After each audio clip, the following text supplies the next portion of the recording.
Hi, this is Cinderoma, and you're watching Cinderoma Sly. Welcome to the channel. Let's get comfortable. Grab your tea, your wine, your coffee if you like. Maybe lay on the couch. Let's just get comfortable, right? And come closer. This is a safe space.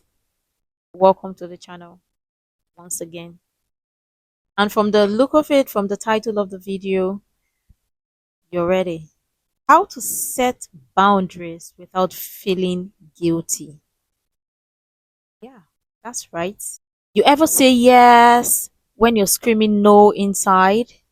You know that feeling you agree to help, to listen, to show up? Because if you don't, you feel like you're letting someone down. Or worse, they'll think you've changed. But here's the truth: setting boundaries is not a betrayal, it's an act of self respect. And if you're carrying guilt every time you try to protect your space, that guilt isn't a sign you're doing something wrong. It's proof you've been trained to believe you don't have the right to say enough. So today, I want us to talk about how to set boundaries without feeling guilty. Not in a pretty Pinterest quote way, but in a raw, real life way. The way it actually plays out in everyday relationships. And number one, understand where the guilt comes from. Guilt often isn't born the moment you set the boundary, it's planted years earlier. How? Maybe you grew up in a family where no wasn't an option. You were the fixer, the peacemaker, the one who kept everyone comfortable, even if it meant you weren't. Or maybe every time you tried to express a need, someone made you feel selfish. That conditioning runs deep. So when you finally say no today, you're not just rejecting the requests, you're fighting decades of programming. And number two, boundaries are not walls, they are doors with locks. People hear boundaries and they think, oh, you're cutting them off. No, that's not true. Boundaries don't mean people can't come in.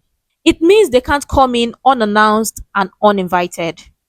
Think about it. You wouldn't let someone walk into your house at 2 a.m. and rummage through your fridge without telling you or without asking you.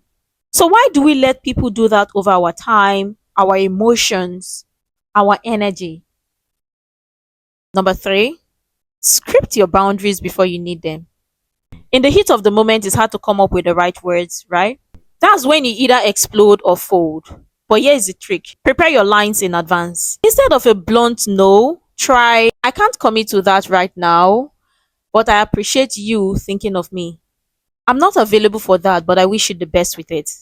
I need some time to recharge, so I won't be able to fill in the blank.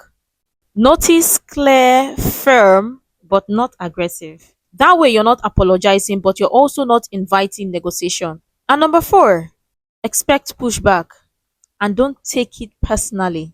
The moment you start setting boundaries, the people who benefited from your lack of them will notice first. They might call you distant, they might act hurt. Some would even try to guilt trip you back into the old version of yourself. But that's not proof you're wrong. It's proof that the boundary is working. You've changed the rules and they're adjusting to the new game. But here's something: stay consistent. They'll either adapt or fade out. And honestly, both outcomes are a win. Number five, replace guilt with gratitude. Here's something that helped me. Every time guilt crept in after saying no, I replaced it with gratitude. Instead of spiraling, maybe I should have just done it, I reminded myself, I just protected my peace. I just made room for what matters to me. I'm showing myself I'm worth protecting. And the more you anchor yourself in the truth that your time, energy, and emotions are valuable, the less space guilt has to live in your mind.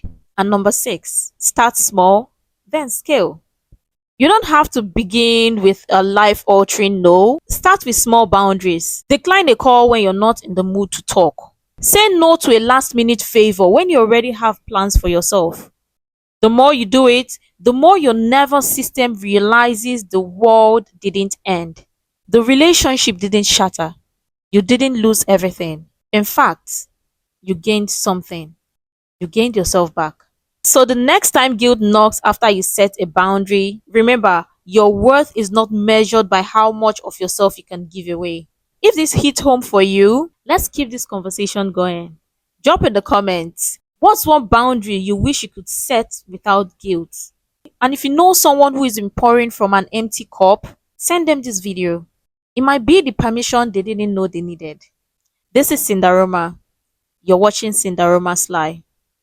And thank you for watching. And I'll see you in the next one. Stay beautiful, stay happy, stay grounded.